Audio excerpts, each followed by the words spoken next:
Stand for the pledge. It's on the screen. I pledge allegiance to the flag of the United States of America and to the republic for which it stands, one nation, under God, indivisible, with liberty and justice for all.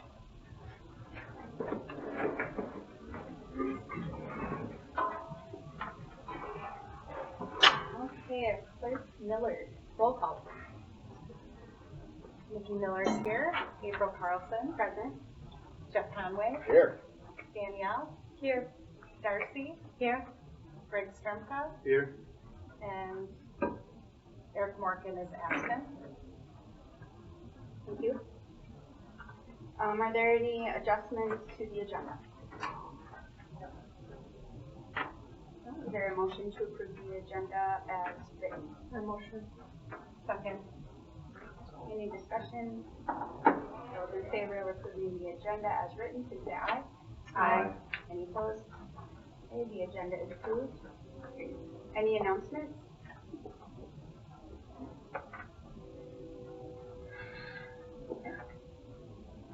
Community input.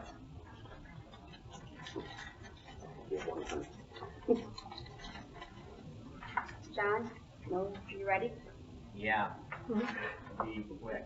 I just wanted to make sure. Do you want me to put it in over? Okay. No, we'll tell. Took 2 minutes to say this to my son, so hopefully. Yes, you get 2 minutes uninterrupted. Okay. So whenever you're ready. My concerns are as follows. Teachers quitting. Is there a way to lobby for more funds for them? And also, is there a possibility we could bring the cooler room / detention room back? I think that's important for the teachers themselves, for protection. Just some of the teachers I've talked to have said that there's been kind of a rise in that kind of behavior. The last thing, and one of the other things, concern I have is the athletic director. I'm elated with how good the football program's turned around and other teams have turned around. Mr. Hayes, I'd like to see him stay. There's a way we can keep him.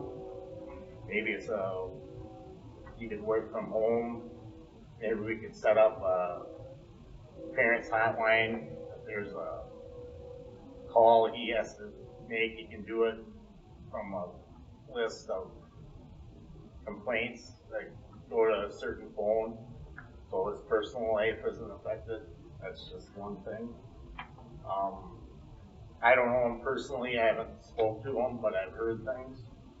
I think it'd be a mistake to make it a part-time position, because I'm heading to my part-time job right now, and I'm not don't nearly work as hard as my full-time job, which I'm really invested in. I believe that parents should parent, teachers should teach, and coaches should coach. Nothing interrupt those things, and I think we don't need to overthink anything.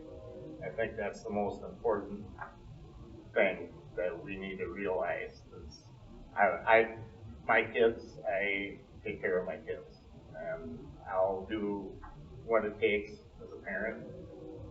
Coaches need no interruptions from us, and the teachers as well. That's why we set up, parent-teacher conferences. So this is what I'm concerned with. If I can help lobby for more money for the teachers, I'd do it. And whatever else I can help, I'd be more than happy to help. It's a lot of teachers, so that's all I got. I'm very appreciative of your time. You guys it's incredible what you do. My dad was on the school board. My dad's friend, Greg Adnett, he was on the school board. So, and I've got a story, if you email me, I can tell you about all that, and it involved me, so that's all I got. Thank you. Thanks, John. Thank you. Your name's John what? Moldenhauer. We need more parents like you around here. Thank you. Thank you. This is an incredible facility. Yep. I mean, this isn't an easy thing nowadays. Back in the 80s, it was a piece of cake probably compared to what it is now. So, very thankful for you guys. Thanks for coming, John. Thank you very much. Thanks. I gotta go to work. You guys gotta go to work. So, appreciate it very much. Thank you. Yeah. Okay, any other community input? All right, on to the consent agenda. Is there a motion to approve the consent agenda? Make a motion to approve consent agenda. Second. Discussion? Donations, please.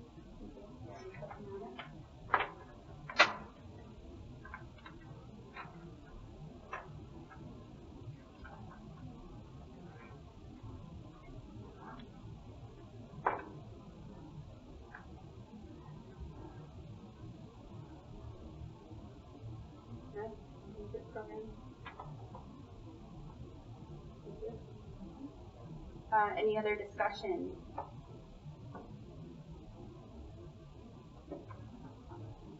I did have one comment about the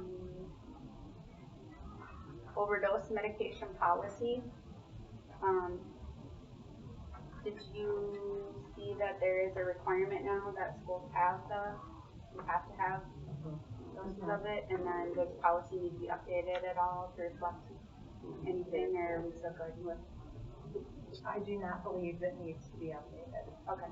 But we have to keep 2 on hand, and doesn't it have to be in place by July? July 1st, I think it was. So do we have to have a special meeting to, since we're on the second reading of the policy? Yeah, because it won't be in place by the. It only goes into 2 weeks. Oh, so after this one is good? Correct. Okay. But do we have that, where that group is in place and defined? I have not heard from Lauren or anyone to find out if they designated who Planning PRCs team, are. or planning and implementation team, I thought we needed that in place. I kind of spoke with her about that, and I think she was kind of leaning towards health and safety committee. I'm not positive. I got the same read from her, but I'm not. That would make sense. And have people been trained? I assume not. Well, I have previously, but Yeah. I don't want to speak for her, but I believe her stance was having the policy before she does the training. No staff members.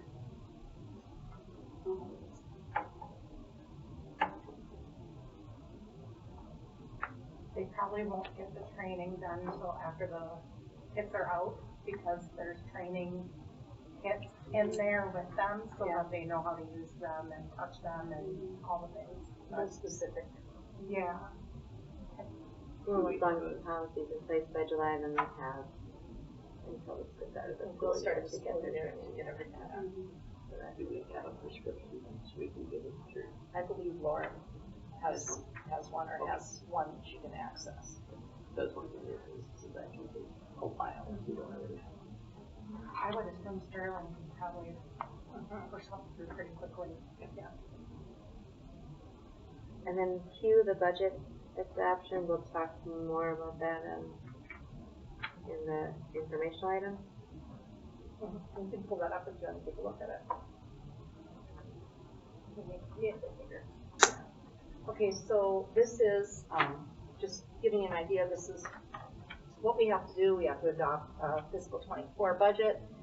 This looks a little bit different than what you've seen in the past, because this will give what board members have been asking for, which is to be able to know what the fund balance is, because the piece we used before wouldn't do that.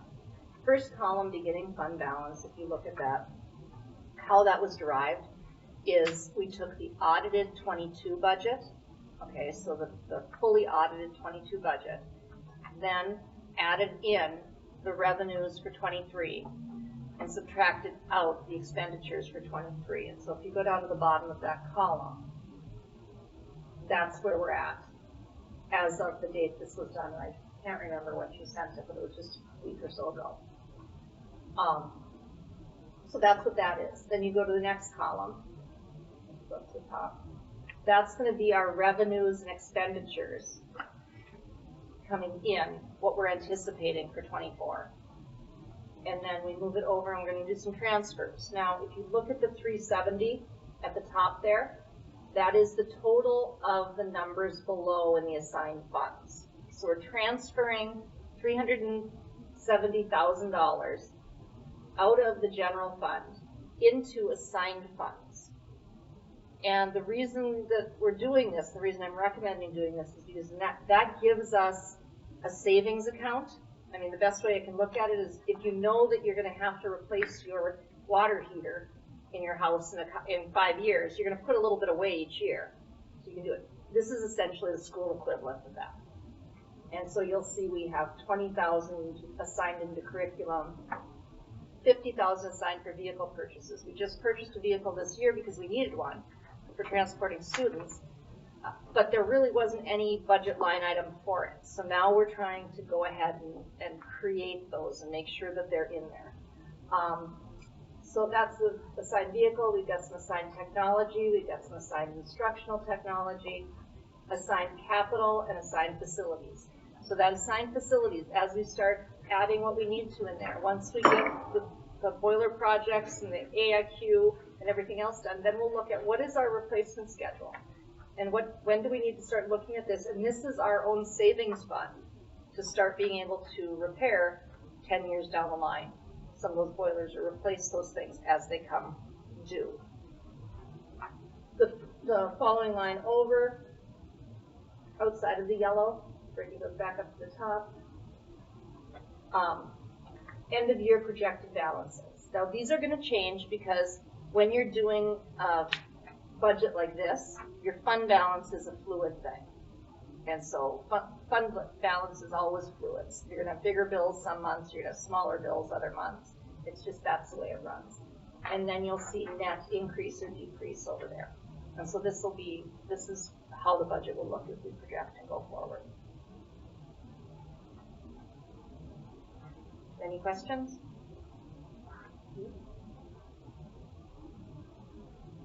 Thank you, Vivian. For the snow removal, I have one question on that. I saw that the proposal does include snow removal for the food shelf. Did you decide how much we're going to charge the food shelf out of that? Yep, we've got some estimates from the others, so we'll take a look at that, and then there'll be a flat fee that we do. Yep. They'll just refund us back. Perfect.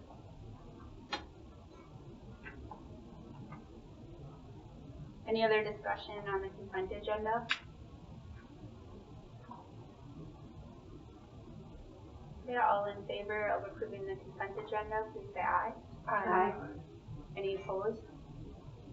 Okay, consent agenda passes.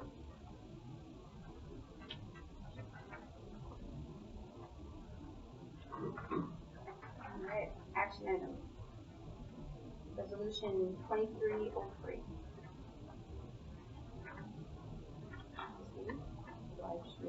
You can just read it.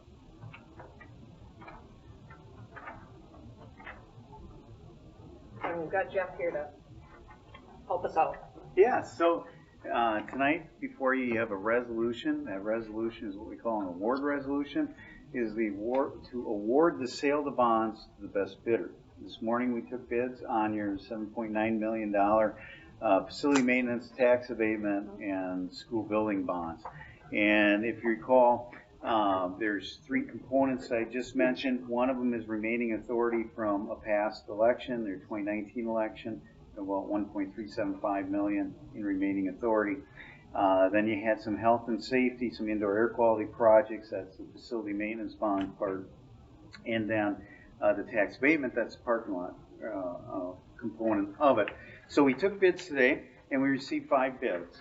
And we had, we were able to can get you a little extra money in case bids come in a little bit high, and bids now on construction are a little bit unpredictable, as you might have guessed.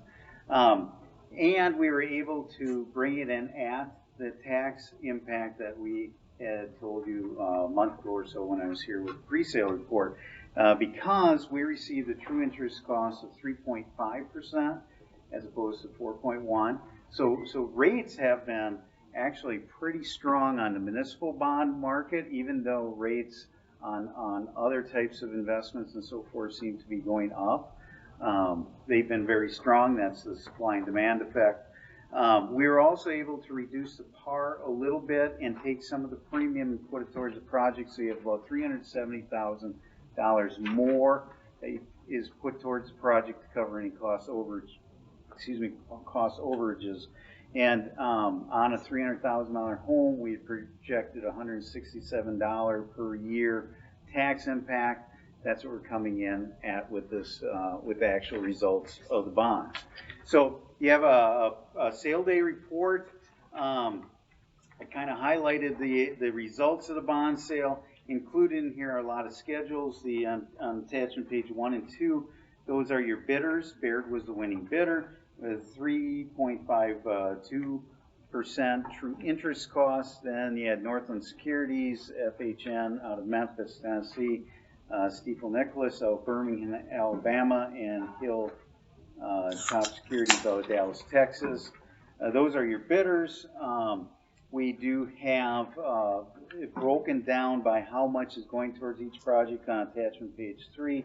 You can see about $1.45 million is going towards the school building, the voter approved part. About $5.9 million for the indoor air quality, and about 800 and my reading glasses. It might be a little easier to see these numbers. I think it's 860,000. Yeah, 860,000 towards the abatement. And then, if anyone wants to see the schedules, we put the total issue. This is a single issue with 3 purposes. So on page 4 is the principal and interest payments by date for everything. And then we broke it down by purpose. This is more of a document, these individual purposes for internal use with administration, because they're going to have to track these separate. So we have the school building portion, the facility maintenance, and the tax abatement. And then kind of big picture for you guys, this where the numbers are so small you can hardly see it. I apologize for that, but it doesn't really fit on a piece of paper very well. We laid out your existing building bonds, your OPEB bonds. You have a few more payments on that. What that converts to as far as a tax rate. And then the middle column is the new school building bonds. And then the third section or fourth section over is your abatement and your facility maintenance. And then your combined, which if you look at the graphical depiction of it, mine's not in color, but the light blue is we take the abatement bonds, convert that to the tax rate, plot it. So these are all converted to tax rates. And you can see what portion is your existing, your new indoor air quality abatement, and voter approved. And then the page 10, you can see we were talking $300,000 home before, 160, that's quite all right. You can make all the noise you want. $167 per year on the tax impact. And for those who are interested in how Moody's views you and how they rate you, I included the credit opinion from Moody's. I won't really get into that, but you have a healthy fund balance. Your finances are solid. Your per capita income levels in the community are very good. As far as challenges, you're dealing with declining enrollment. That takes money away from the schools. And you have a little bit of an elevated debt because you just undertook the renovation. So those are your challenges.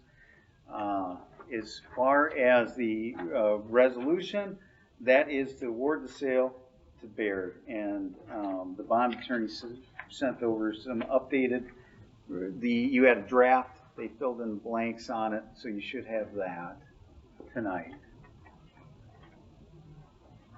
Any questions on the bond sale? Or Mindy, anything you want me to address? No, I could see if there's questions on this first, and then Okay. I'll just speak to, since Eric isn't here, I'll have Jeff speak just a little bit to the HVED piece that's coming up, that he'll get in touch with you about coming up. So the approval you need is, for us to move forward with Baird. Yes, award the bond sale to Baird. Yeah, and you'll have documents that you'll sign for the bond attorney after the meeting. I think Brittany, you have all those, right? You do? Okay, good. Any questions?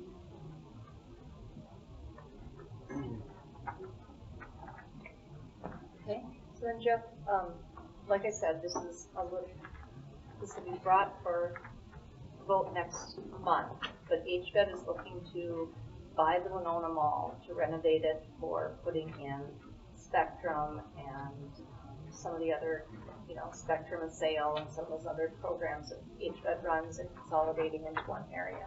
I am not prepared to talk on it because I'm not the superintendent on that HVED board.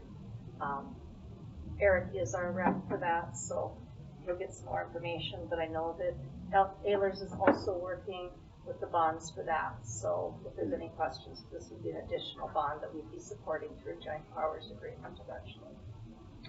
Yeah, so the Hiawatha Valley Ed District is, as Mindy mentioned, looking to buy the Winona Mall, or a part of the Winona Mall. They're actually, for tax purposes, separating it out and going through that paperwork now. So they're going to be buying that part of it, and then they're going to have to renovate it to make it useful. Shelby and I both work with the Ed District, so we're familiar where they are in the process. They are working with an attorney, and I believe they have a draft of the joint powers agreement written, although we're not involved in that process. That's a separate firm, and it's a legal firm doing that. But at some point, that joint powers agreement is going to be coming to you, and you're going to have to approve it. So you're going to want to read it and see what your commitments are and ongoing commitments, because a lot of these joint powers agreements, if they undertake this, they're expecting you to pay over, if they issue certificates of participation over a 20-year period, or however long we finance that. And we're looking at, unlike a bond, it's a lease structured like a bond, and they're called certificate of participation. So with the joint powers agreement or any agreements you enter into, you may be committed, even if you withdraw from that district in the future, you still may be committed to make those payments. Those payments come from them billing you a certain portion, and you have what we call lease levy authority. So you can go ahead and levy with just board approval, raise the money to make your share of the payments on that financing. Okay,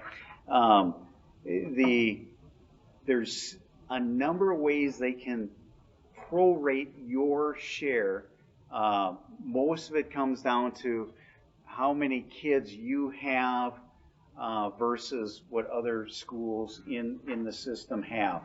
And you guys know, but you have Chatfield, Lanesboro, Mabel Canton, Rushford, Peterson, Spring Grove, Caledonia, you guys, Dover, Yoda, Wabasha, Lewiston, St. Charles, and Plainview. Houston's in there too, but Houston is not participating in this, by the way. So they aren't contributing. But we have an estimate right now, $6 million for the purchase and renovation of that building, but what I can tell you is that's a very soft number. They are working with a construction management firm who has not given them a renovation number yet. They know the purchase price, but they don't know the renovation costs yet. So whether that comes in less than $6 million or more than $6 million, I can't tell you. I can just tell you where they are right now in the process. But at 6 million, we're estimating that your share on the taxpayer's share on a $300,000 home. So if I have a $300,000 home, I'll be paying $17 a year over the term of the financing to pay this district's share of the financing for that building. So Which we don't own and don't have any equity. you don't, no, right? Yeah, I have a very long list of questions and concerns before we can vote on this. So we'll look forward to Eric sharing some information on this with the board. Did Houston vote no, or did they're just Houston voted to pull out of HVAC. Yep. And so they have reached, as of just last week, they reached an agreement, a legal agreement, about how much they were going to have to pay into HVAC to be released from the contract and the obligation to being there. And Houston is going to be running their own special ed department right now. And if we pull out, we have to pay to pull out as well? Yes. When is contract renewal for HVAC? Well, they've lumped it all into the joint powers agreement, and they're looking for that to be done for next month. But I want, upside and downside. The ALC, having an ALC for our students came in very high on what the community wanted. Right. I did find out from Angie just earlier today that we did not get the Fitzgerald Center. No. So that is not an option for an ALC right now. They are going to do an ALC. They'll have the program for autistic children there, that's Spectrum. They'll have SAIL there. They'll have a few of those other programs happening right there. And it's 25 miles away in Monona, as opposed to right now where we're sending some of our kids to Kellogg. And some of them over, the programs in Hoka too, and they'll be all consolidated, so. But it was a how many year agreement? It's a 15-year agreement.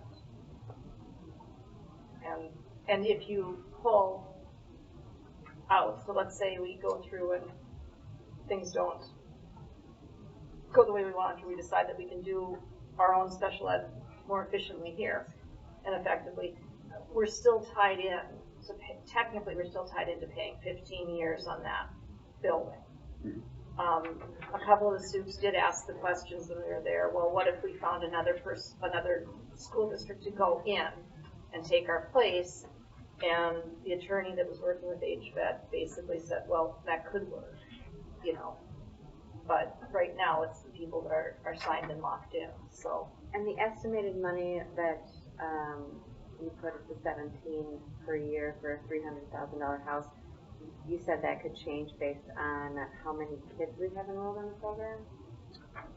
Could be they're looking at two schedules, a 20-year and a 15. The 17 is on the 15-year. Okay. On a 20-year, it's $14. So there isn't a lot of difference. On a 20-year, you're just paying for 5 more years. And my understanding is annually they will look at your enrollments versus others and recalculate it based on those numbers each year. And so the amount that you would pay, say, on the 15-year term would be about just shy of $68,000 a year for you guys estimated for this coming year. I mean, that would fluctuate annually based on the number of kids in your system. Yeah. Right now, the students that we're sending to Hoka, they're still in our district? No, they're enrolled as HVET students. Yeah. HVET gets the dollar amount for them. Okay. And at all of the locations. And the Kellogg. Yeah, and the Kellogg and everything else. And then we have a fee that's charged back to us for different services provided to, and this would be a fee that's charged back to the district for the building and the remodel. And part of the not sure what it's going to be is due to the number of students, but then it's also due to the renovation budget. Having done a fair amount of school renovation and seeing some things, I think it's 2.5 for the mall that they're looking at paying, or 3. Then the other 3.5 to 3 seems pretty slim, depending on what model they're needing to do. I have not toured the place yet. We I just have. spent $5 million on air conditioning, or Yeah, heaters and. heaters and everything. That mall's pretty old, right? Yeah, and they need to redo, So it's I believe that Good they were running. saying they have to redo the heating and cooling systems in a lot of the places, and some of the other stuff. So it's Okay, just, so that'll be a yeah. fun discussion for next month, right? Right. And I just wanted to take an opportunity while we had Ellers here, because Jeff is representing that side too, to just give you some of that side of them. Thank you. You're welcome. Maybe we can plan a separate, like, informational meeting where we can just get together and ask questions on just this topic before. Yeah. I think that would be a good idea. And Because I don't want people to, I'm trying to make sure that you don't come in to have to make a vote when you don't have any background information. Yeah, it still needs to be open, but do that. But we'll need Eric to bring us the information. And maybe somebody from HVAC. Well, fees are right. I don't think so either. Okay. What's that? I don't recall you voting on the bond resolution. No, we No, we haven't. Okay, good. I just didn't wanna, like, leave and then No, and not have it done. Thank you for your time. Great, have a nice evening. We haven't done that yet, we're trying to get. All right, no Okay. problem. Any further questions? No. Okay, is there a motion then to award the bond sale to Baird? I make the, Motion. Go ahead, Greg. I motion the bond sale fair for the, numbers, sorry. I'll second. Any discussion? Okay, all those in favor of awarding the bond sale to Baird, please say aye. Aye. Any opposed? Okay, Great, thank you. thank you. Thank you. Alrighty. Moving right along. Resolution 2304, certifying the population estimate for the 2023 payable 2024 levy of Independent School District 300. This is what ends up generating the community education funding, and so by updating, because our numbers have gone up since the last census, we will get an additional, probably about $1,500 in funding next year then. From the state. Yep. Comes from them because it's based on your district population. Motion to approve the resolution 23.4. I'll second. Okay, any discussion? Those in favor, please say aye. Aye. Any opposed? That's your resolution has passed. Thank you. Okay, I have one question, sorry, I should have said it during discussion. What if it's wrong? What if, The population thing? yeah, It it can't be wrong? it comes right from the demographer's office, so Okay. there's links right there, so she's linking it now and pulling it up. So it comes right from them. Oh, perfect. So we're just saying that, yes, you officially want to take the new number. Okay. Because in some cases, some districts went down. Oh. So in that case, they didn't didn't want to want change it. the number. Yeah. So until that's forced, but yes. Okay. Take a vote first. Okay, board member report. Nikki? I have no report. Jeff? No. I have nothing. No report. I'll give a quick update just on the teacher contract negotiations. It did not pass, so we had to start again. We did meet Monday. Yes. Yesterday. We met yesterday to hear what kind of their concerns were, and so we will continuing to meet until we can reach an agreement. When's that next meeting? We're scheduled after the 4th, right? The third. No, the It's third. on the third, Monday afternoon of the third. And we're gonna have an insurance meeting before that, because insurance was one of their concerns. Who do we utilize for that? The insurance meeting? Who's our insurance rep? Marsh McCollum. And so it'll either be, I think it'll be Amy that's gonna do that meeting. And it might be one meeting, it might be two, because we don't know if the best and final is gonna come in by then. We received a couple of quotes, on insurance before, and they were not what I would consider best and final by any means. And so they're taking it back out. It's another jump, but they're taking it back out to the insurance companies. It's Medica and PEEP, and so we'll take them back out to those. We got them from there. We got one from Blue Cross. Blue Cross was a much higher rate. Medica is through the cooperative, and PEEP is basically the teacher's insurance program.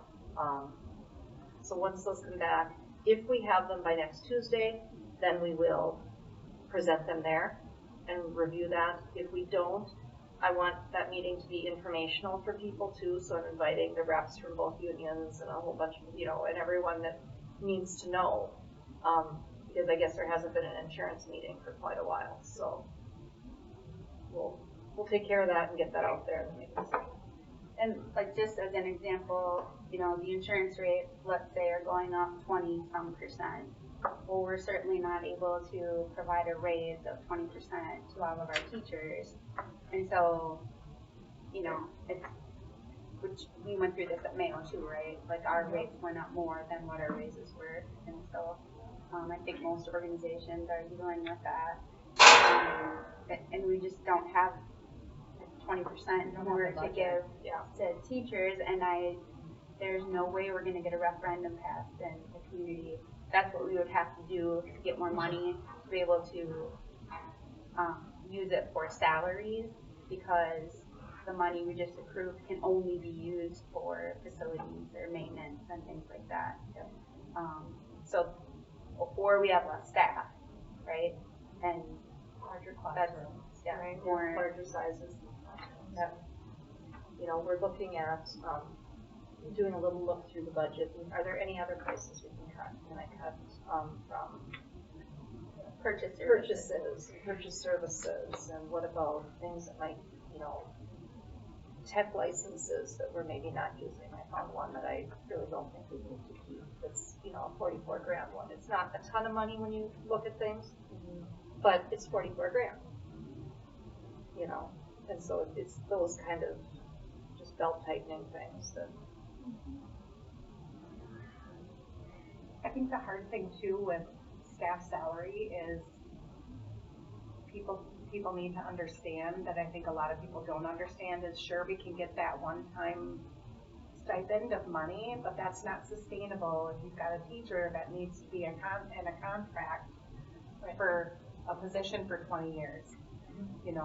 That one-time stipend of getting that money is not going to sustain them for a career, and we have to think longevity too.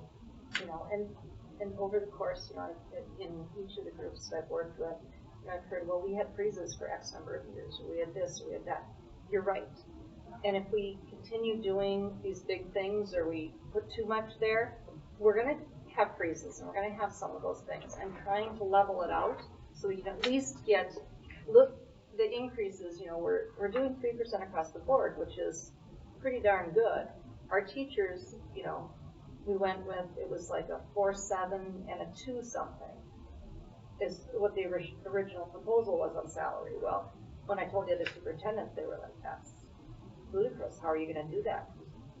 We're not even getting 4 and 2 from the state, and that's with the unfunded mandates. And so, so we're trying to be very fair and figure things out, and it's done very amicably. We're all working together to try and find common ground and figure out what we can do, but it's just going to take a little longer than I had hoped. So how much is insurance going to go up then? What's your best guess? So they are going to lose. It's gonna go up, significantly. We estimated in the proposal 22%, and it's significantly more than that. If we go with the one, if we go with the other, it's significantly less. But that means changing companies, and so that's why we need everyone on board.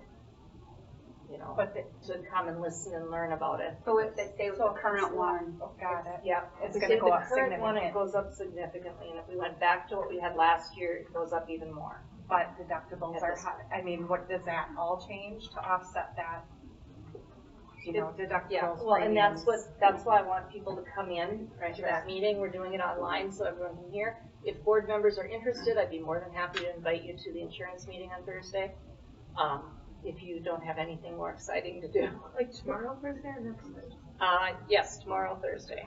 I think it's at 1 o'clock. But I can just throw names on and you don't have to show up. It's an online meeting, so. Throw my name on it. If you want to throw me an invite, Okay. I can listen in. And the other, like, just a couple other things, sorry, I know my update's taking a long time. You know, to compare what we can pay to districts like Onalaska and Holmen, right, isn't super realistic because we're not, I get we're taking from the same pool of applicants, but we're a much different district than they are as far as size and population and capital. So, you know, and so that's hard to compare. Like, yes, we're gonna lose people to them if they wanna work at a bigger district, and, you know, that's their choice. Yeah.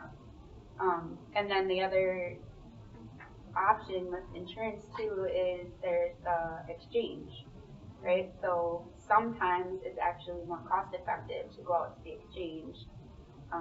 If you're, you know, depending on your life situation, it might, because you can pick your deductibles, you can pick your, and if you're very healthy, don't have kids, aren't married, you can probably get a pretty cheap plan on the exchange, and that may be better too. So knowing what options are out there, and yeah, so. Do we know how many people are going across the river that we're losing? It hasn't been very much. I can pull together, I've got a report that I almost sent it to Brittany to throw it up on there, but I have staff salaries on there too and all of that, so it's just, but the majority, I went through, and I've covered with a couple of board members, reasons for people going. We have a whole bunch of staff that retired this year. Yeah. And they were just at retirement age, and if they're able to do that financially, more power to them. Right. You know. I think it's more and more losing the. Not to get people to apply from over there. Right, because I saw in Jacob's update too that they're like rescinding the offer, you know, like they accept the offer and then they get offered higher somewhere else and then it's rescinded. So I think it's more that is we're not getting the applicants rather than the people that are leaving the district are leaving for that reason. And that's not just an educational issue. No. Right. We're having that problem. Yes. I've been filling in gaps for over a year with staffing issues in healthcare. Us too. And and going through, you know, Wisconsin has a whole different funding mechanism. Right. And what people, and I think especially the young teachers, absolutely don't understand is when Wisconsin put QEOs in, which would have been back in the early 2000s, and it was a Tommy Thompson move. What that did is it's a qualified economic credit, or qualified economic opportunity, and the legislature sets the amount that the school district's budget can increase per year, period. And so if they do a 3% or a 5% increase that you can do, that doesn't mean you can pay 5% on salaries. That means when you figure in all of your electrical, your utilities, your staff, your supplies, everything figured in can only go up that 5%. And so I can speak from a superintendent's spot because I had my license there for a while. The rule was you negotiated a 2 to 3 year contract, you came in high and you left after 3 years. Well, you know what happens when you have that constant turnover. And that's what they're seeing in staff too, is because when you negotiate in high, you may not get a raise then for quite a while. I mean, you're stuck at that. So there's a lot of those little nuances that people don't understand between the two states and how that works. And, you know, the most recent one I know that I talked to Jacob about, where the young man decided to go back to this, it was a school his student taught in. And it had more to do with relationships than it did with money. Yes, he was making more money there, but he already knew the kids, he knew the staff, he felt like he belonged, it was a known quality. You can't blame someone for doing that, and then you give them a little more money on top of it. You know, we also just had, and this is not something that anyone spreads around Facebook or brags about, but we also just had a staff member take a significant cut to come here. And like, we're talking close to between 25 and 30 grand to come here because they were so impressed with the options that we were able to give them and the environment and the fact that this position was something that I looked ahead and knew we needed something, so I figured out a way to share it with HVED so that we could get the services to the kids that we needed and that we would give the staff the support they needed. And I said that was, you know, that was even more important to them than the salary, was just knowing that they were going to be somewhere where they would be appreciated, that they would be valued. And that is another thing we talked about in negotiations, is what are those little things we can do to give added value to staff? Look for things that will help you. It doesn't have to be monetary, but what things can we do to make the job more attractive? To take some of the weight off their shoulders in this area, that area, if we can't pay them. Exactly. Yeah. And make sure that they know how to optimize the benefits in their contracts. Yeah. You know, because some of them don't know what the benefits in their contracts are, or how do they optimize what they can do outside of there. Do we have like learning sessions on that, or how do we make sure that everybody? No, and Greg and I were very shocked to hear that, like, right, because if I have an HR question, I go to my HR rep, and or if I have a benefits question, there's a website I can go to, and or if anyone wants to apply at my company, you can go out publicly and look at what benefits are offered. Nothing here is online. So if our teachers or staff have questions about benefits, they have to call a person, or if they want to change something, they have to call a person, and if that person's out, they have to wait. And that, to me, is something we can do that isn't part of the contract, that, like, they should be able to log in and look at how much time off, sick time they have left, how much, you know, what is their insurance coverage. That should be at their fingertips 24/7, and automated, and if their 403B match is about to increase because of their years of service, they should get notified so that they can increase it on their end. So to me, those were little things where those are big things to people when. And even pointing those out. You know, like, hey, this is available because not everybody has had a job that's been, you know, somewhere where you have these benefits. Right. And not all people like reading summary plan descriptions, like. You know, and to your point, Danielle, I just talked to someone today when I was going through contracts, but this is the first time I've ever seen a contract like this, because business doesn't do it that way. And those are, you know, and we get new teachers out of school that, you know, and I did ask back to the union and to the negotiators, you know, well, whose job really is this? Explain their contract to them. Right. Because it's kind of the union's job. I mean, that's what they're hired to do.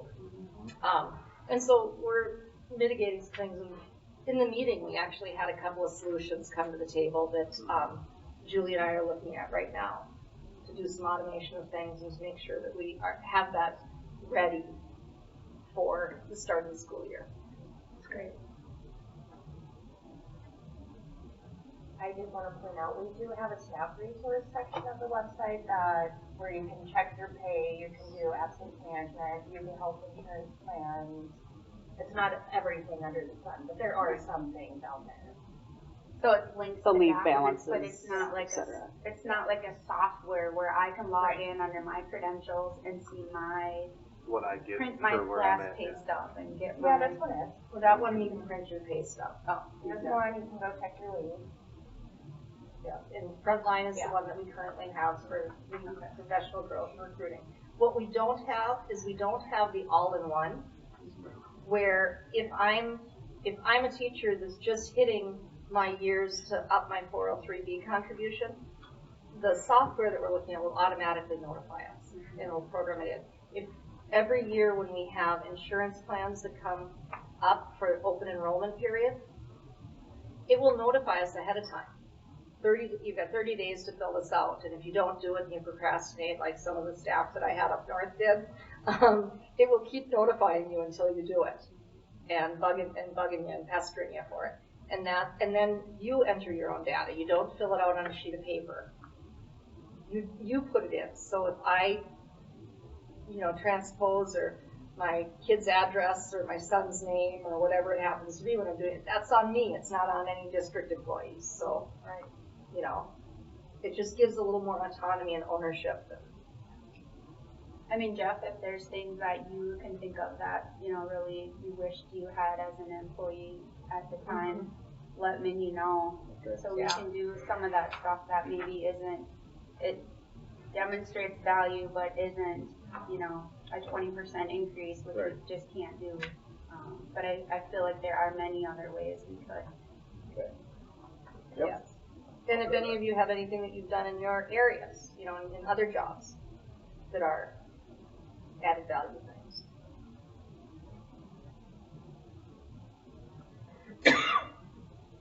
All right.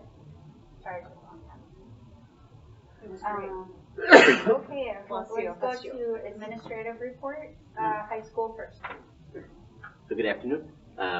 So we're almost at a full year for Mindy and I, so happy early anniversary. Yes, exactly. So we got 9 days to go and then we're officially at 1 year. So it was a good year overall. You know, there were definitely some ups and downs, some things looking back on and reflecting that I would have done a little bit differently, but overall it was a great year, I feel. You got a short summary of kind of my 3 goals I started with and things that I feel kind of worked towards that. So if you want to look at that later, feel free to. Building culture was probably the biggest focal point, both for staff and for students. And they kind of go hand in hand a little bit. There were some great moments. I put one of my favorites that I saw this year. That was in May.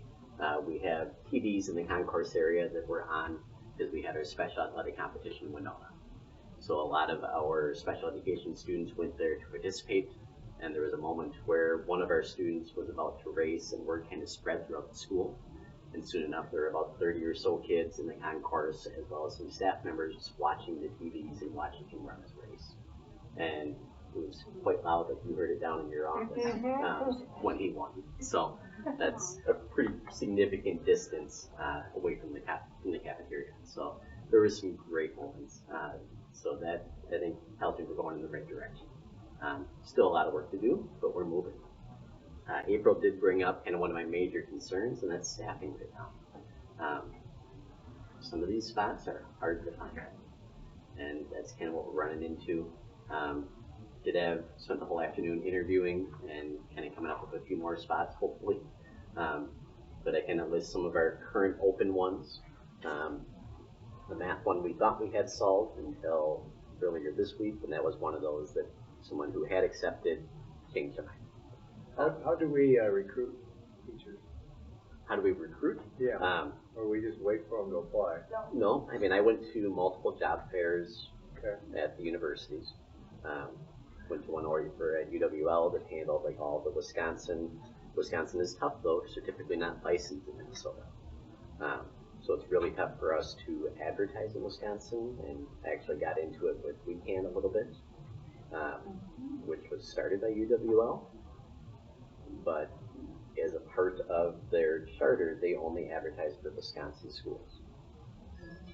And even though we host many of their field experience and student teachers and everything else, they do not allow us to advertise our jobs, which was rather frustrating. But just because we're a Minnesota school.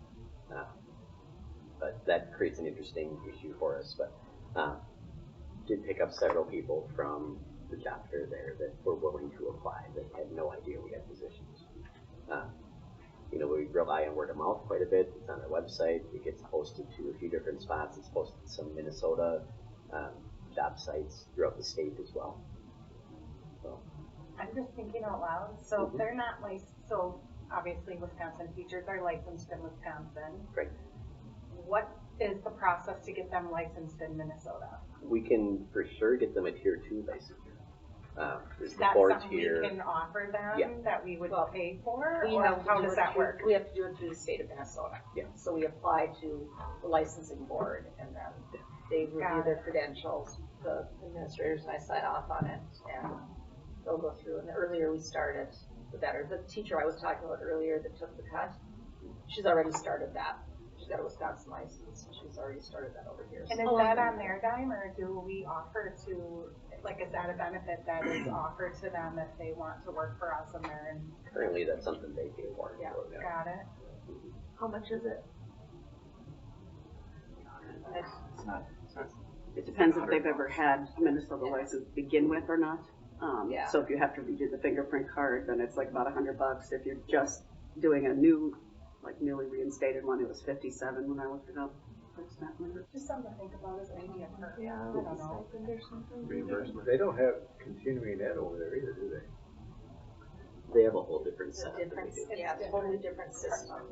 They have their own way to do it, but it's a different system. And so, And we still offer a lot of opportunities for teachers to pick up what they need free, yep. so that's, Mhm.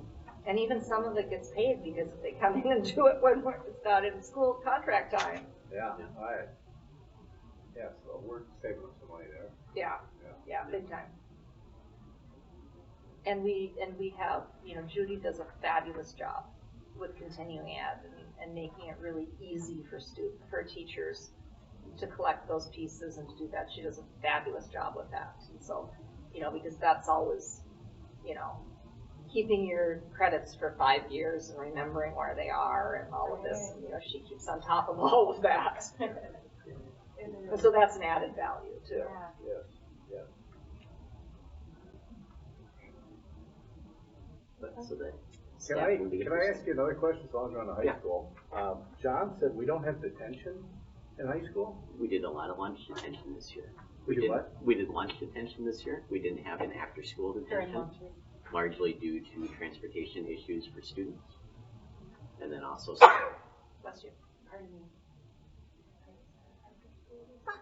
So we don't have many consequences for these kids? we have lunch detention. We have, What's that involve? they sit in the office and eat lunch instead of being out with their friends on their phone. Okay. So we have that piece. We have the How's that work? more effective than after school. According to? Huh? How do you measure that? More Students will say, can I stay after school instead of missing lunch with my friends? When that's the one they prefer, you know that it's not as effective.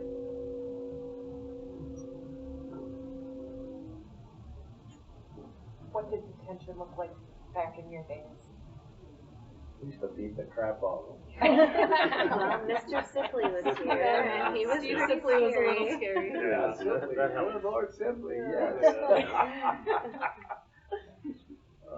Well, we used to have like a cooler. I remember hearing about the cooler. He said it was one of the science rooms. Okay, he said cooler, but I didn't understand what that was. Not that I was in. Instead of going to the I've office, heard. they went to the Oh, yeah. So they'd all have to go. It's like the breakfast club.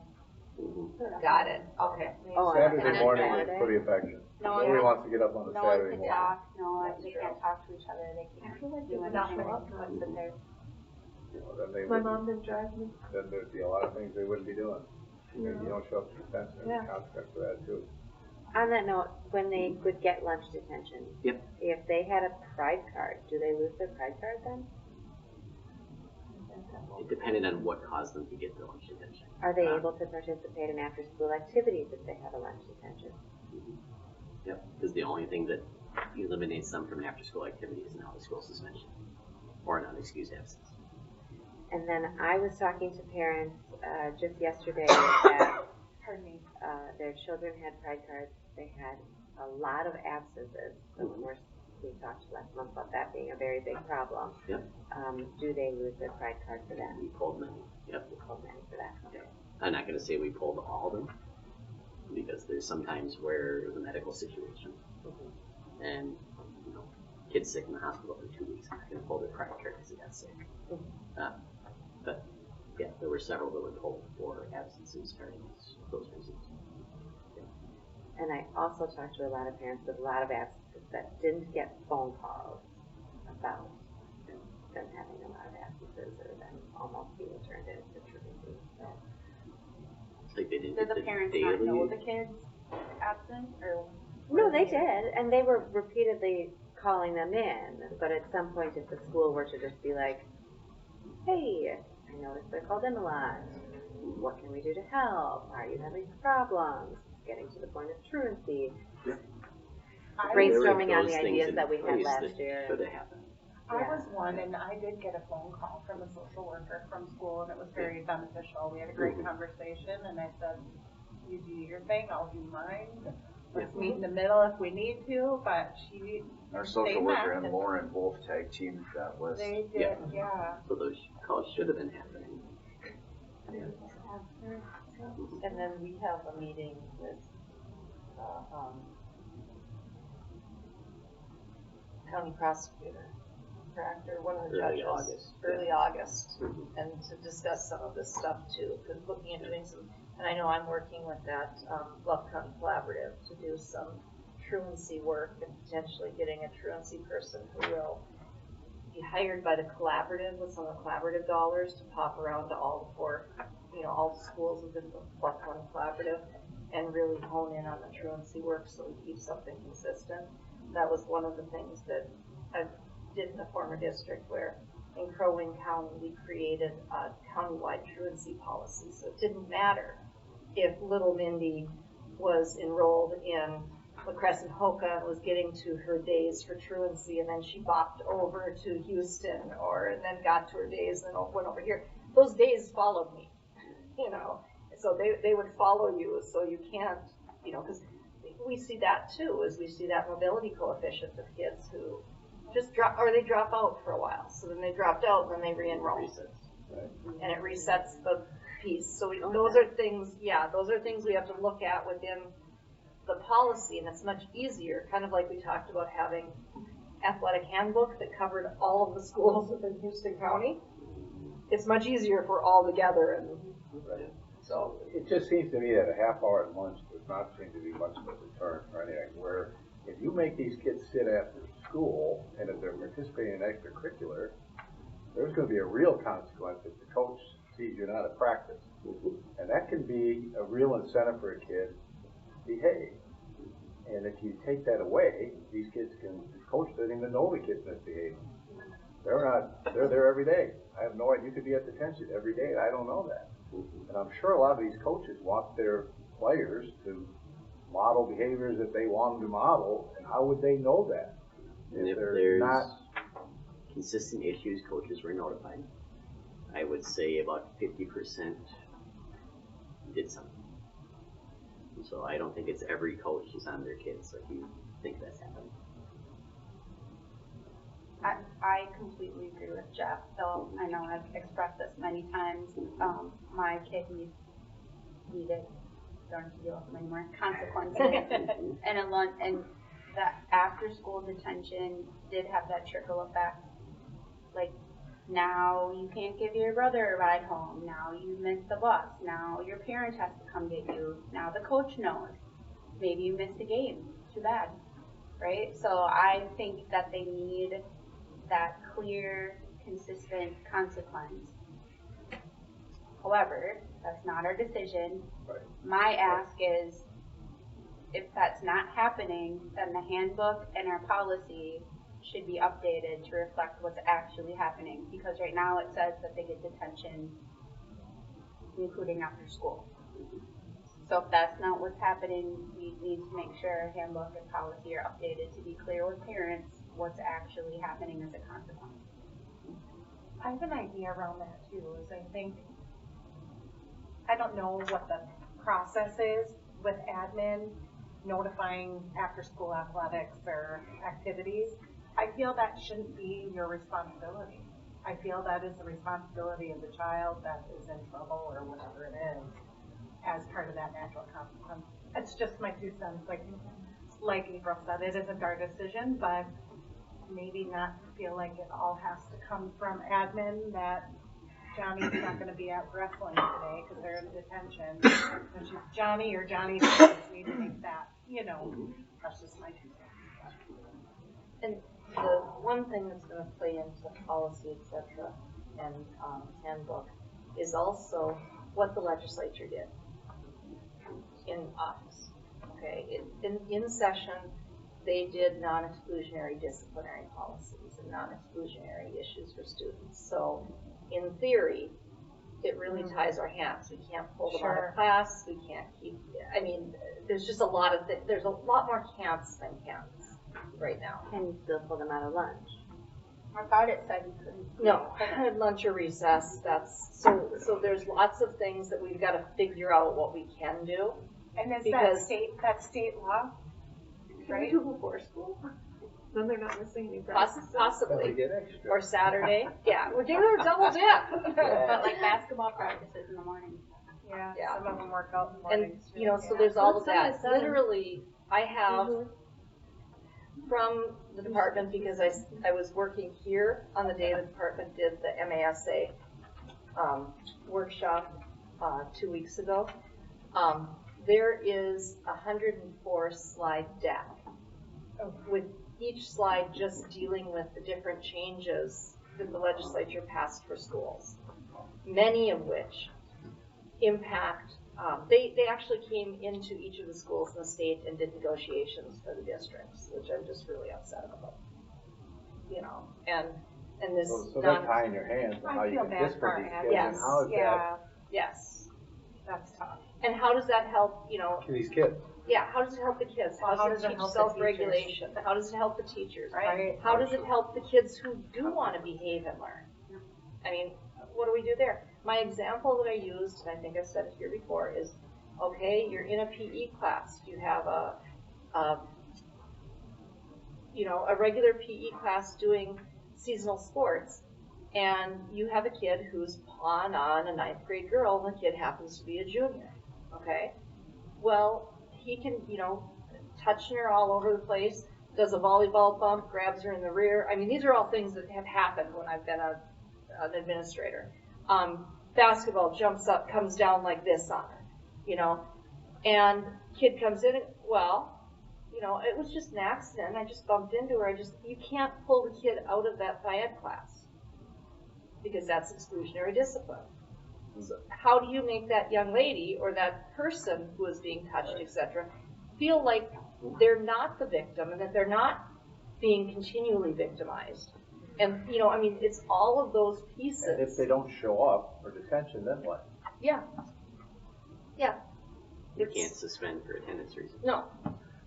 So I mean, it's seriously, So I skipped. mean, literally, I feel like we've been completely handcuffed in a lot of the things we're doing. And So these maybe kids- that's these where kids we can need go have more of lunch a wherever they police want. officer in our There's nothing you building, can do. because that is against the law, those situations that the child was doing, and then that daughter's parents need to press charges. And that's, it's gonna be more important that we have our video cameras going so that we can pull some of those Is that things what we down. wanna do? But, All the it's, time? and I don't want it to be a whole thing of can'ts and don'ts and bummers, you know what I mean? I do. There are ways around and we just have to look at what they are and figure out what is it gonna do and how are we gonna reflect that in what we're doing. Maybe what are other schools doing with that same policy and saying what? Yeah. But my understanding is before or after school detention would still be allowed. That wasn't excluded, right? I don't believe so in that. I haven't seen the final versions, and that's why I'm saying I don't believe so, because it got to a point where They covered that in that. And excluded from Something I died sports, about which is That's an option. extracurricular, Yeah. because that's, So that's that's. But the piece that Jeff brought up about what if they don't show up, is you can't suspend for attendance, was one of the other pieces. And whether that's attendance at a class, whether that's attendance at detention, you can't suspend for attendance. Wow. So a kid doesn't go into detention. So there's gotta be other consequences then, correct? There are some other things. I gotta believe there are, and we Yes. just have to figure out what they are and what other schools are doing, and Are like I are said, you hearing from same thing as staff the about county. this? Are they frustrated with it at all, or no? Staff, on the most part, has not followed any of it, to be perfectly honest. I had a meeting this morning, and I was downstairs with elementary teachers, and we were going through curriculum and setting things up, and one of us, I don't know if it was Sarah or I made a statement about the fact that it's not okay to keep kids out of their recess because they didn't read a book at home the night before.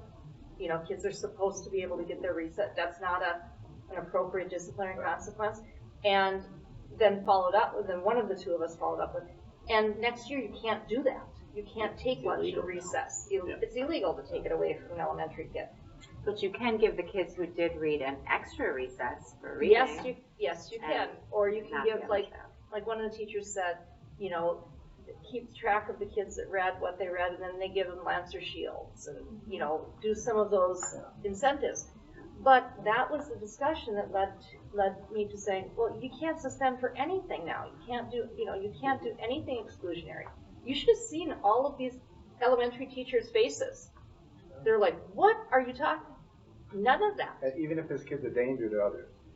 This is where maybe For that K3, there's not- open campus is very incentive for. So it's just, it's Starting gonna later. be a hurdle to kind of figure out what we do. And I'll warn the board ahead of time, it's probably gonna be very confusing for parents, because if you're already hearing we're not having discipline, we're not having this and that, what that's telling me is we need to get the PR out to say, this is what your legislature said. You know, this is what, Who you We voted need to for. get out and Voted vote for. better. Yeah, this is who you voted for. you know, And some of those things are only at certain age levels. Yeah. Like you can't, Right. I mean, Suspension is the K3. recess is K3, there's no suspensions K3, so there's different Okay. levels to that. Sorry Next. to interrupt and Yeah, that's all okay. of your feedback. Yeah, but the non-exclusionary, that's school-wide. Jeff, I'm gonna guess you didn't have any discipline issues in your classroom. They didn't go down the office very often. Yeah. You know. And you can take care of that yourself. Well, and that's where a lot of the relationships that were built were quality relationships. And can teachers ask them to come in their room at 3 o'clock and spend some time with them? Absolutely. We have That's- teachers who would do that, yeah. That's really what Jacob had suggested, is Yeah. that if you're having a problem in my classroom, it's much more effective for you to come and do your detention with me. Yeah, come sit with me. Because then we need to work out our issues. Yeah. You know, Once you can learn that information that you lost by Absolutely. disrupting the class. Yeah. I think some students were more like, get out of my classroom. Yeah. I won't say any names, but I think we're kicked out of classrooms. Yeah, and then the problem is you're talking about paying extra incentives. The teacher could spend an extra hour after school when their contract's up a half hour after school. And then they feel like, all right, you're asking me to do this all the time. Then I guess I'd say, why are you doing this all the time? Yeah, because That's a very good conversation. Yeah, they people are should, gonna they hear about shouldn't it. keep and be wanting to like, come I back don't into get your room. Yes. Right. Right. All right. Good luck with that. Jacob, I did love seeing your goals. Oh, yeah. Just reading through those, I thought that was really awesome. Good, thank you. All right, John. And just so you know, we do things a little bit different at the middle school level. We do have lunch detentions and after school detentions. The number of after school detentions that we had was fairly small, but we do have them. Typically I would touch base with Araya too, if kids were gonna miss stuff or they were gonna. With the middle school kids, none of them would drive, so the detentions are never the same day. It's always at least the next day or even maybe 2 days later, just because sometimes the parents have to, line up transportation and make those adjustments and things like that. It worked pretty well for the most part. I haven't seen a system yet that's perfect, but overall it was pretty good. Just wrapped up our first full year as a separate middle school again, which was great. A lot of great feedback from the teachers about that at our end of the year conferences.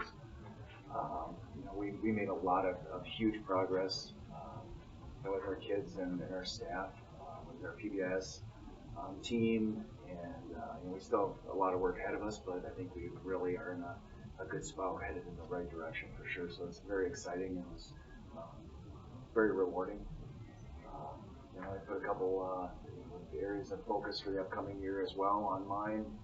I'm sure as the summer goes on, you continue to reflect and process. You kind of refine that a little bit until we get our head to it. But staffing wise, we're sitting in a pretty good spot overall. The middle school, we're still short a 0.6 vocal music teacher, and Jacob and I share a health teacher. as well, but otherwise the rest of the openings are filled with really quality people that I'm very excited about that are going to help enhance our team.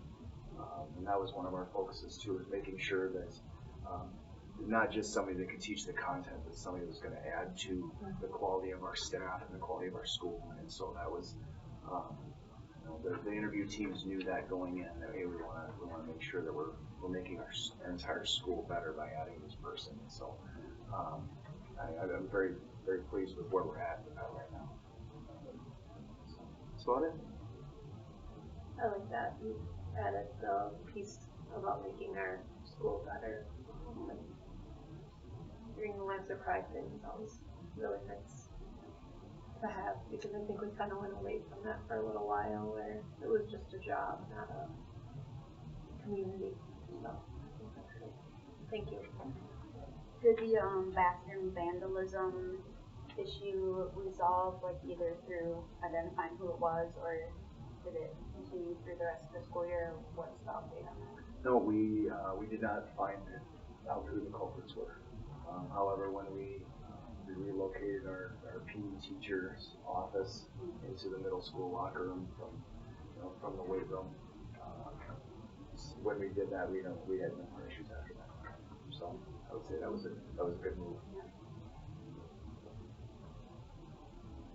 Any other questions or comments for Jeff? Thank you. Does anyone want to cover elementary or? Okay. And I approved Jeff not to be here tonight, so, basically, he said this as written. We're still looking at, kindergarten numbers. I've got to get a meeting with Beth to look at preschool numbers and to look at some of those pieces to see, are we getting to that break-even point where if we did an early 5 program, we're able to talk some of the parents of 5-year-old preschoolers into coming up to kindergarten, and it would be a 2-year program and have a little different way of doing things. To try and keep that, because our numbers of 4-year-olds are pretty good for next year. So if we can bridge that gap and get them into next year, that would be good. And also looking at things around, other programs. Is there a way we can do something with other grade levels so we can still keep the kindergarten the way it is, etc. Jeff was involved in a meeting this morning, the curriculum meeting we had that went incredibly well.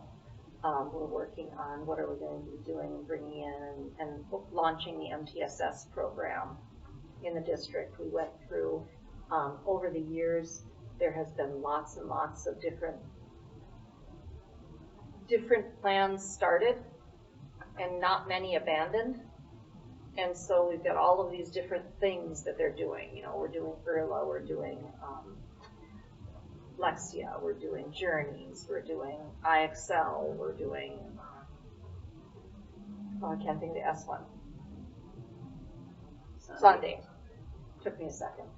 All of these different things are taking up time, but they're all kind of piecemeal and they're being done differently at every grade level, up and down vertically, and then sometimes differently in different classrooms, horizontally across a grade level. And so that's what this team is really doing, is working together to say what is working and what is good quality and how are we going to move that forward. And so it was a very productive meeting. I was really excited about that. And he talked about the changes there. So you see some of the garden stuff that's happening. Eventually they're talking about maybe expanding that garden to have a little seating area and everything else and more teaching space.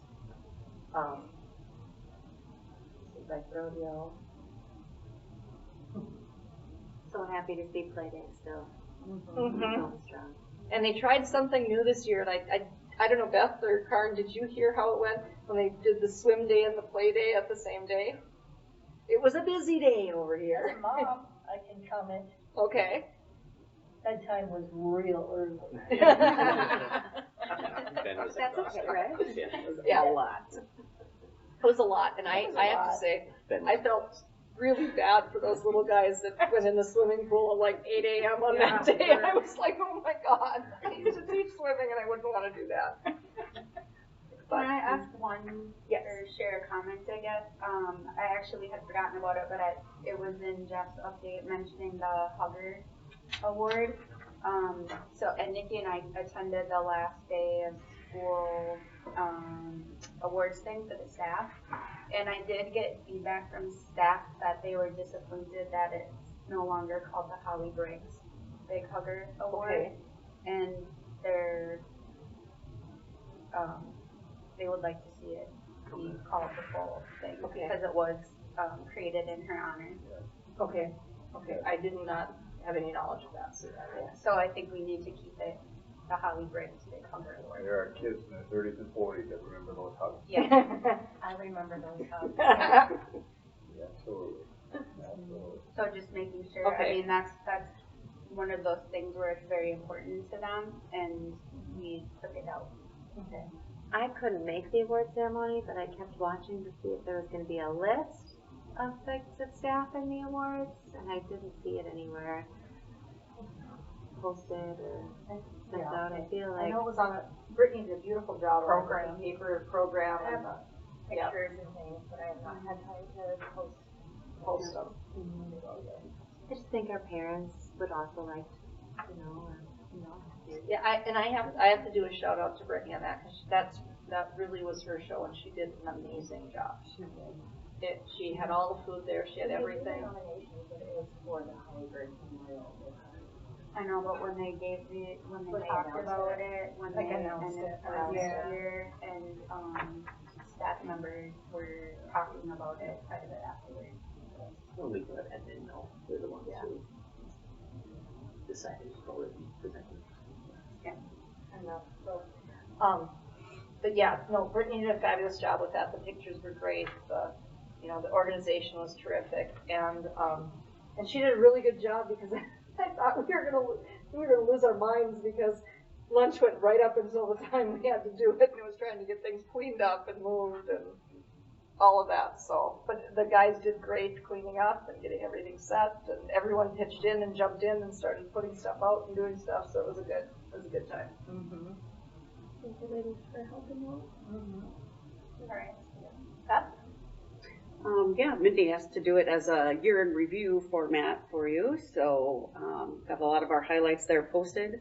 One of the things that I did do is we've been looking back over our participation numbers to see if we've kind of crossed that gap to get back to pre-COVID numbers.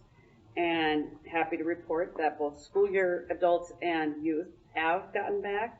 Summer adult and youth programs were not back to pre-COVID numbers yet. But for youth, that might be because we just lost our flagship program that we had for over 20 years, the youth gymnastics program. So that's certainly impacting our numbers this summer. But all in all, we're making a good comeback.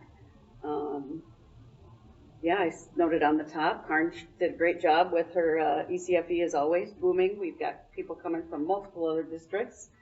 And added baby talk this year. Great work as always. And yeah. Any questions? What happened with the gymnastics program? The equipment doesn't live here anymore. It's not ours anymore. We sold it. where does it live? It lives at PEG. Did we donate it to PEG? Basically, yeah. Yeah. For consideration of students' use of the facilities to retain gymnastics. We lost our gymnastics coaches this year. And we don't have the storage space for it. It was in those containers that were sitting outside. And that's what filled those. And moving the parking lots and doing those things. There just wasn't any. I remember the year that Jeff Conway coached gymnastics. Did you really? Oh, God, yeah. You want to do it again? They called me up. I had a coaching certificate. Still vacant. They didn't have a coach, right? Okay. So they had to meet that night, and if I didn't say yes, they had to cancel the season. I go, well, is there somebody that has any clue what they're doing? Well, there's this assistant coach that did. So I met him the first time they got introduced. Oh my goodness, and I don't know anything about it, so I'm getting on the reps. Apparently you're not supposed to get after the judges. I'm sure Ruth Weiser I enjoyed told that. this old lady, I go, you're taking too long and those are way too low. It definitely was Ruth She just Weiser. looked at And you these like, girls go, shh, shh, shh. And then apparently if a girl falls off the beam of the other team, you're not supposed to laugh. I didn't know. But it was funny. Yeah. And then at the end of the night, we had a girl on our team on the floor, landed her head, and she's out. I'm going, holy cow, I can just see myself in court. Okay, what's your training? None. What kind of safety? None. What'd you do to help her avoid that? Nothing. I told her to wear a football helmet. Exactly. She bounced like a trooper.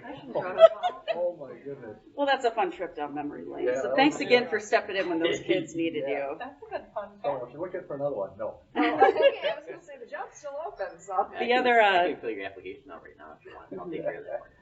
The other big positive change we had was our switching printers. And yes, it costs more money, but with the new layout and it prints much crisper, clearer, and looks really They're nice. really nice. We've had a lot of compliments. Very Good.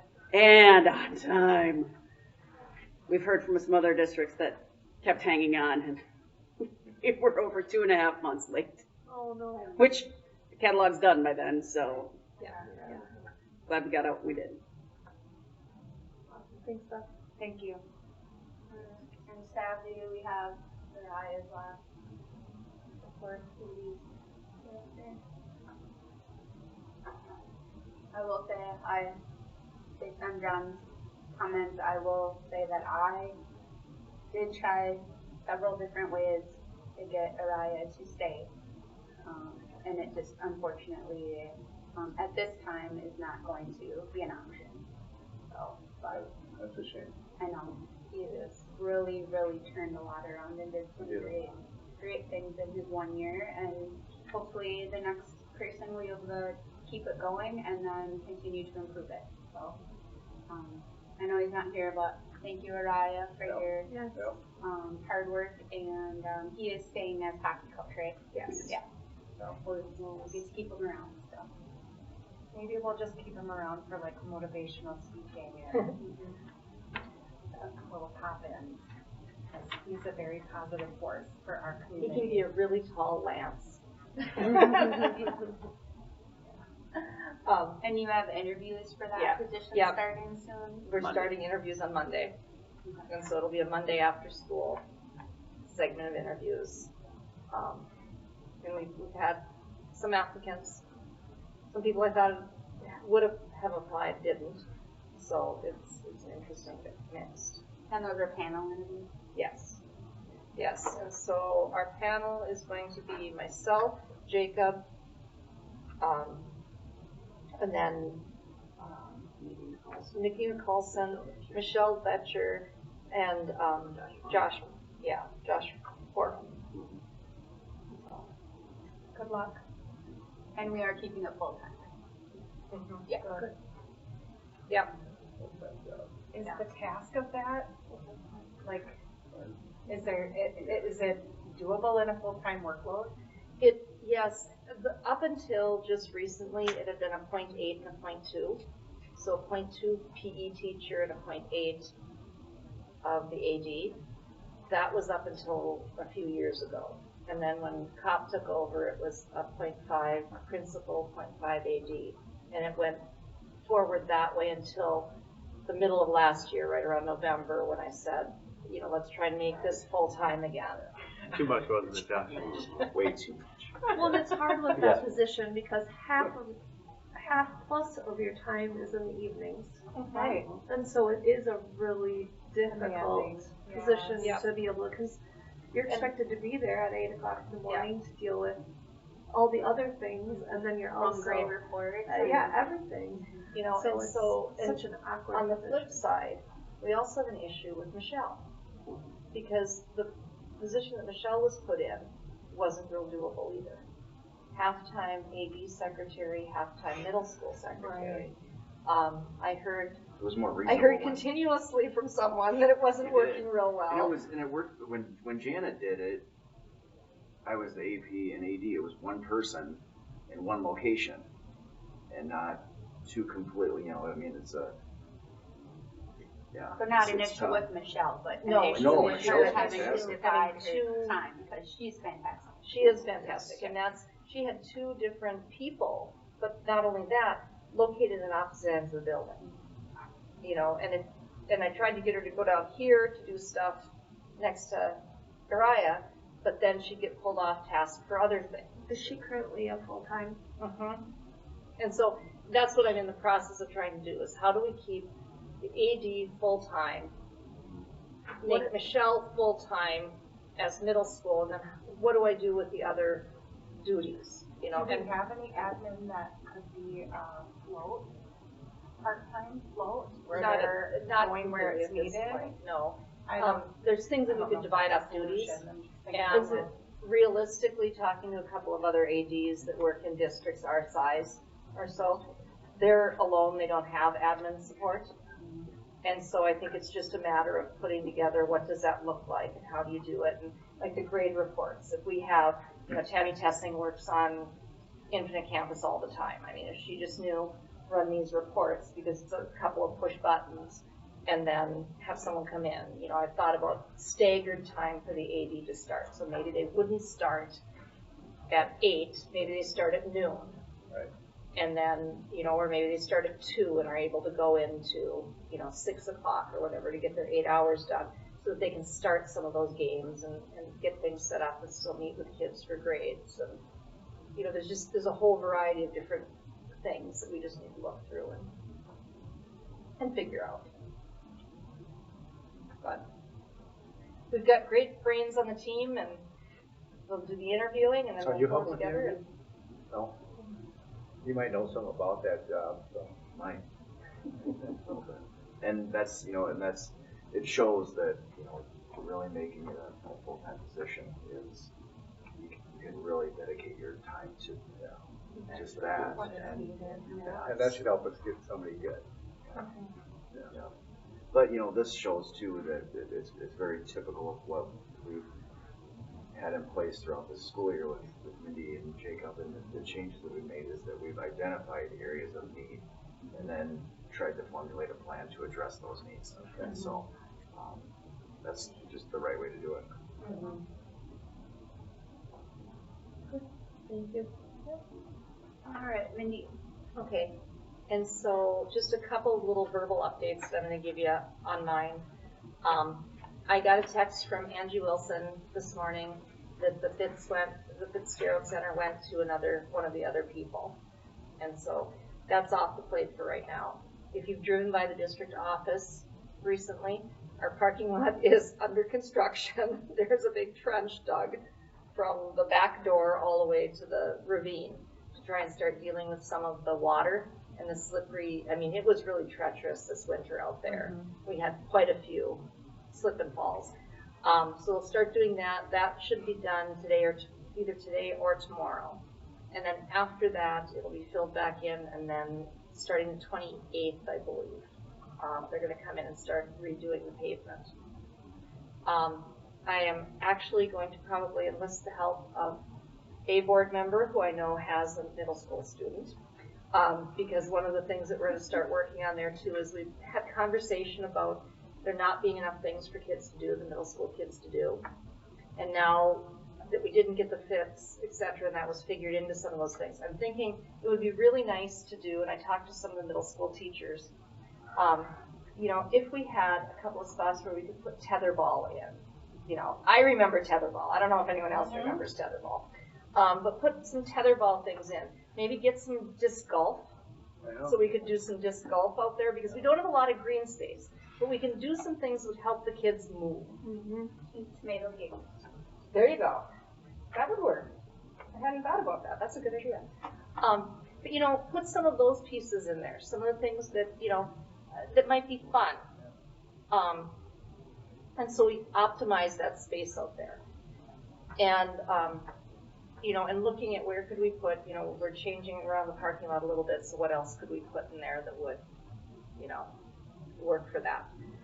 I don't know, those volleyball net things, the 4 thing was a huge hit at all the graduation parties. Yeah, What's that even called? Spike ball too. Spike ball too? No, Cross. yeah, that's cross net and spike ball. Cross net. I'll They're text both it to you, about Mindy. 100 Okay. It's like a 4 square for volleyball. Yeah. It's like four-way volleyball. Okay. And it's not permanent, which is nice. Yeah, it can be, it's very easily removed. I'll text I'm it sure to you could get like a heavier quality one for.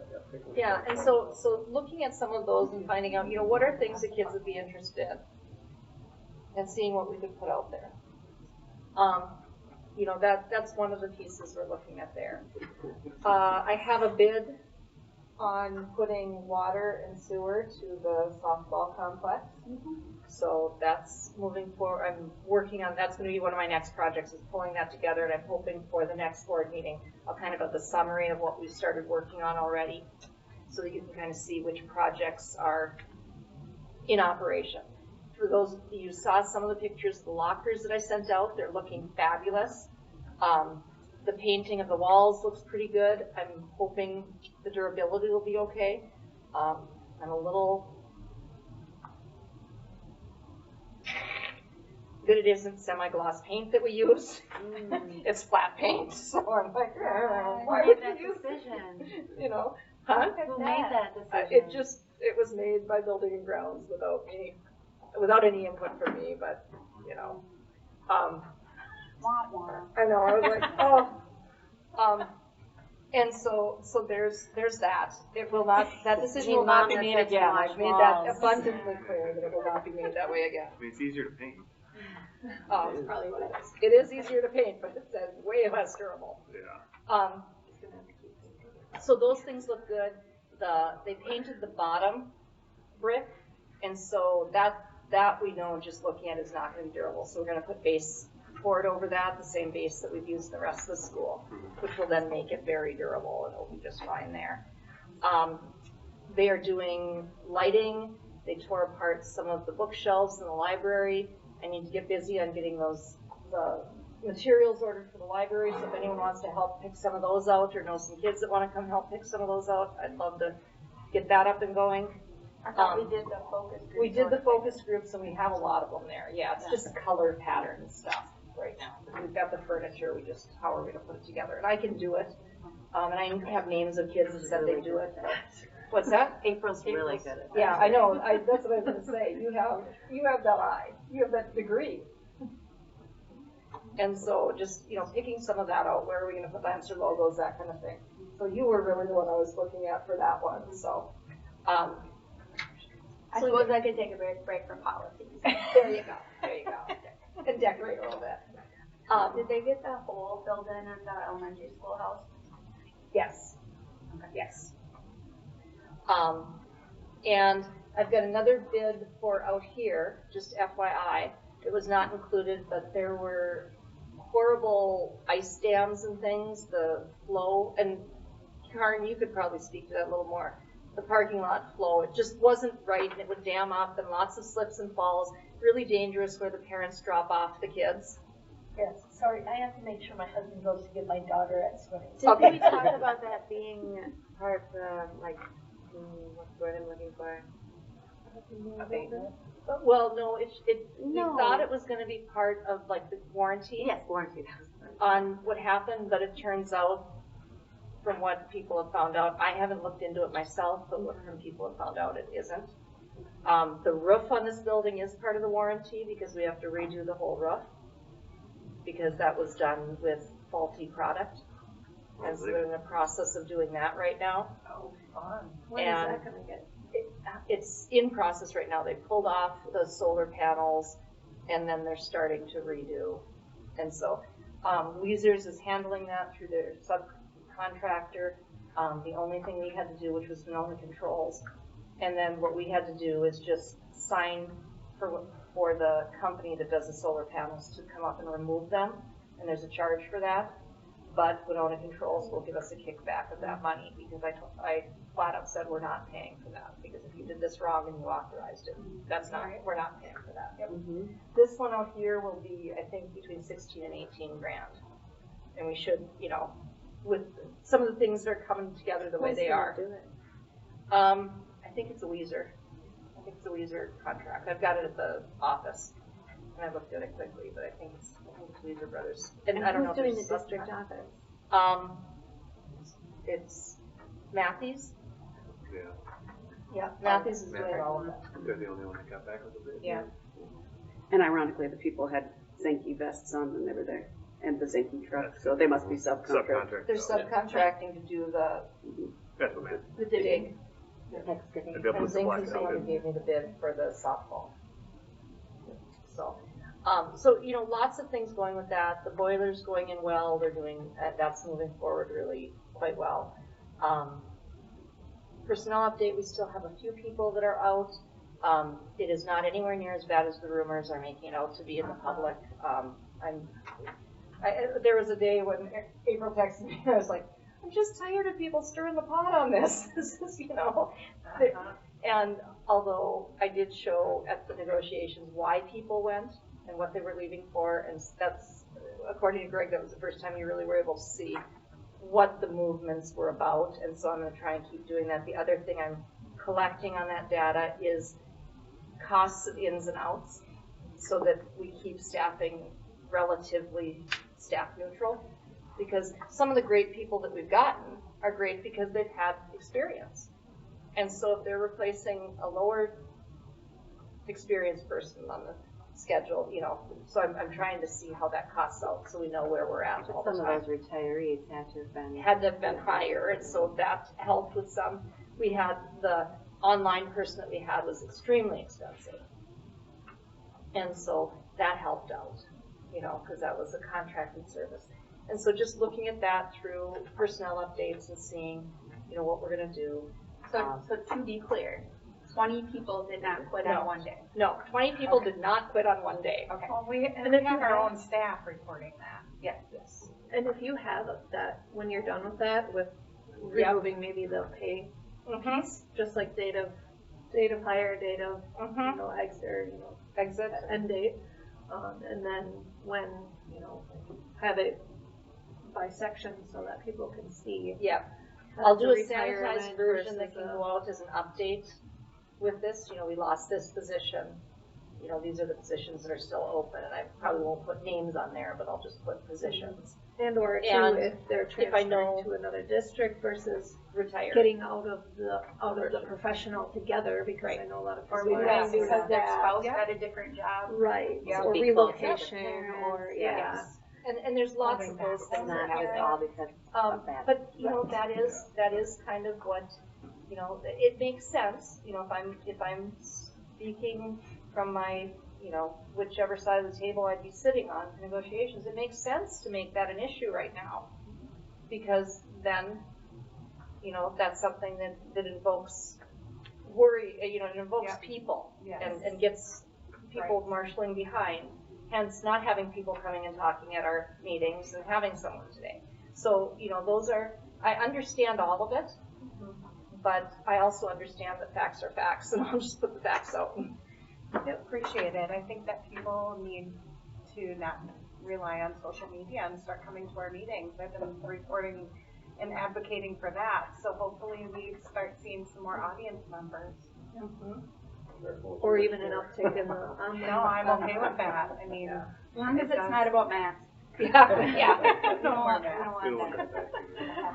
You know, and so that's, you know, right now we finished, and thank you for approving district office contracts. We've got that done. We'll work on the teacher's contract. I'm moving forward with a few other things and working on the Lancer Pride, Lancer Way handbook, working on a staff handbook so that we'll have that out and ready. And on top of that, just FYI for all of you, the superintendent is taking a 3-day vacation next week. I am taking How dare you? I know, I'm like that. I'm gonna just take a impulse trip to Seattle for 3 days. turning your phone off. Yep, I will be putting a posting up there and everything else. And then the other trip I'm planning for this summer is my daddy-daughter trip to Montana. So I'll golf all the way out with my dad, and we'll golf all the way back. Love it. You should have, Jacob, I'm gonna do your cell phone number then for. Yeah. It's, so. Okay, thank you. Yeah. Any questions or comments from you?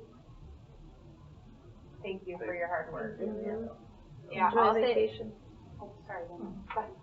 said enjoy your vacation. Thank you. I just wanted to say thank you for getting those district office contracts updated. I did look at them all. They were all different. They were not consistent in what kind of benefits each individual received. Some of the pay was not equitable. And so I really appreciate that you were able to get some consistency and get those fixed. Long overdue, so thank you. All right, now let's talk budget. So Julie had an appointment with her daughter tonight, a sports game of some kind. I think it was soccer, but I'm not certain. But as we're looking at this, these are the updated numbers now. Remember when we first started looking at these, all of the revenues had not been input by the time we had board meetings, so they weren't completely accurate for the date they are there. She's now caught up the entire fiscal year, and so these are very accurate projections of where we were on May 31st and what we were looking at. So this continuing to move forward will be a really good.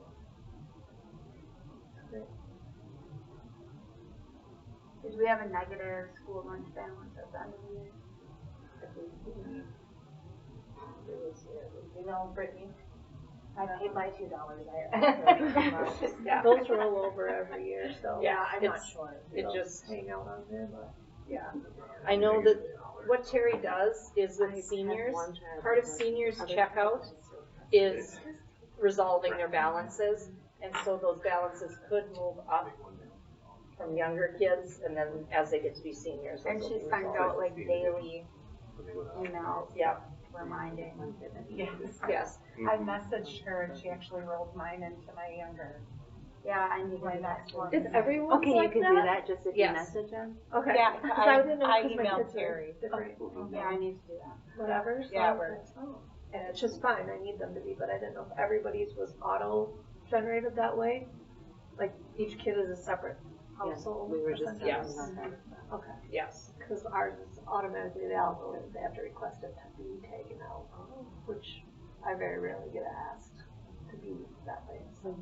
You know, and so some of those food balances, food service were out, but you'll notice our food service budget is incredibly healthy. And because it's not a savings plan, Julie and I are working with Terry to try and figure out what are some of the things we can do with that, or what are some of the things we can do, you know, within what we're serving. And so Terry did a great job this year. It was amazing. She took over that program, had an audit the first year, did all that. Brittany had an audit this year too. Everything was new and different. And so I just see that getting better and better and better. So. Someplace. And are lunches free next year? Reimbursable meals are free. Yes. They are. Okay, and that's like if they get the lunch, not a la carte, not if they want a second lunch. Is it breakfast and lunch? One breakfast, one lunch. Yeah, okay. And it has to be, like Danielle said, a reimbursable meal. So I can't just go in and say, I want a milk. Yep. And that'll be. You have to have all of the components of the lunch. And we're back to using real silverware and trays? I believe so, yes. Yep. Yes. Took a while, but we got there. It took a while, and we're gonna have to start recruiting more high school students right away, you know, because that helped out in the kitchen too. And we were able to hire an extra person, so that was a good thing. But we're not allowed to use that as discipline? Yeah, I was gonna say, maybe instead of You can detention, wash. they They have to wash dishes. it. Well, they're a paid employee, so Yeah. instead of a study hall, they elect to work Oh, in the kitchen for a yeah. class period. Oh, that's a good idea. Yeah. It's been great because like you could tell there was one of the foreign exchange students, right? Just to get extra spending money, I love it. you know. So You're already they there. would have that, and you're there, and you know, and it's We're looking at expanding that for this year. You what? We're looking at expanding that for this year, getting I more love students that. to help Yeah, out. I didn't know we did that. That's awesome. yeah. It was Jacob pulled that together mid-year. Be creative and think outside the box, I love it. But then expand that program into other areas is what my hope is. So then maybe if we have a kid who lives in this area and wants to make some extra money after school, maybe they come over here and they help with custodial. You know, and they do a few hours of custodial here and make, you know, and you know, not necessarily wanting to have them do custodial at the other school because who knows how that would be taken. If they want to, it'd be fine. I'd be fine with it. But you know, sometimes high school kids, that might not be their. They don't want to see their friends when they're pushing a broom. Exactly. You know, but they could come over Or giving here. them access to places they probably shouldn't have access Well, to. that's true. That's a true story too. So just trying some of those creative solutions. Okay, let's end with the policy. So I updated another policy. Thanks, April. I know my free time. This is a good one though, actually. So I made quite a few edits to this policy. It was called employee-student relationships. I did switch it to personnel and then broadened the definition of personnel to include, you know, volunteers, school board members, student teachers, and any other contractors, basically any adult that has a role in educating and interacting with students. And I won't read it word for word, but most of the edits are things that I think to most of us are common sense or like, duh, of course you shouldn't do that. But I wanted to just make sure that it was covered in policy. G, I added some of the social media things, so friending or snapping or being on social media with, you know, a student or, you know, and I know that coaches use social media, like a Facebook group or something, or Team Snap or whatever to, They were supposed to all use one. so Team I, Snap was the one they were supposed to use. And Yeah. that's, we need to rein them all in, but that's what they're using. Activity scheduler is not one of them? yeah, so they use a bunch of, so I wanted to make it clear that Yeah. it was unrelated to the school district personnel's role with the school district. Okay. So if you're using it for, because of your role with the district and sending it out that way, then that's appropriate. But if it's a one-on-one Snapchat with a student that you were a coach of and it's not talking about sports, and it's inappropriate and not allowed. So those were the updates I made. You're welcome to read through it. If you do have edits or suggestions, you can let me know. And I can make any edits before the next reading. Great, thank you for doing that. Yeah, thank you. Much needed. Snapchat one would be very hard to monitor. What's that? The Snapchatting would be very hard to monitor. I think it's probably if they have an issue at something, Yeah, we then can they report would, probably. you know, like, Right, bring like it the to our students, attention, the but we would students' never be parents able to would say, report or it. they would never be able to say, yeah. It can be pulled and everything can be recovered in a subpoena, so. Court order. I know that firsthand I'm telling from one of my yes, staff. same here. I keep trying to tell my kids, just because you think it disappeared, it's not gone. They will find it. Okay, anything else? No, ma'am. Would anyone like to make a, Motion to adjourn? Oh, so that. we are adjourned. Thank you. Good meeting. Some stuff for signatures. Absence screener,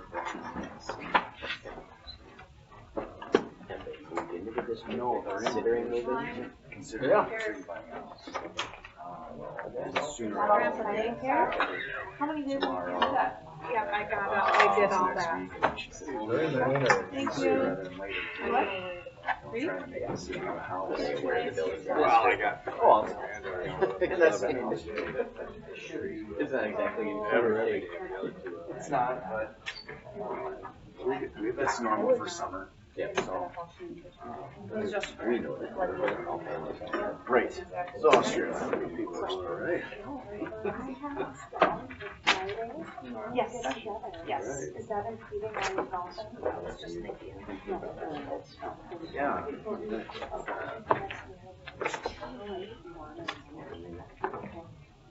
There's a. Oh, about the top. No, ma'am. And then there's all these two. Stack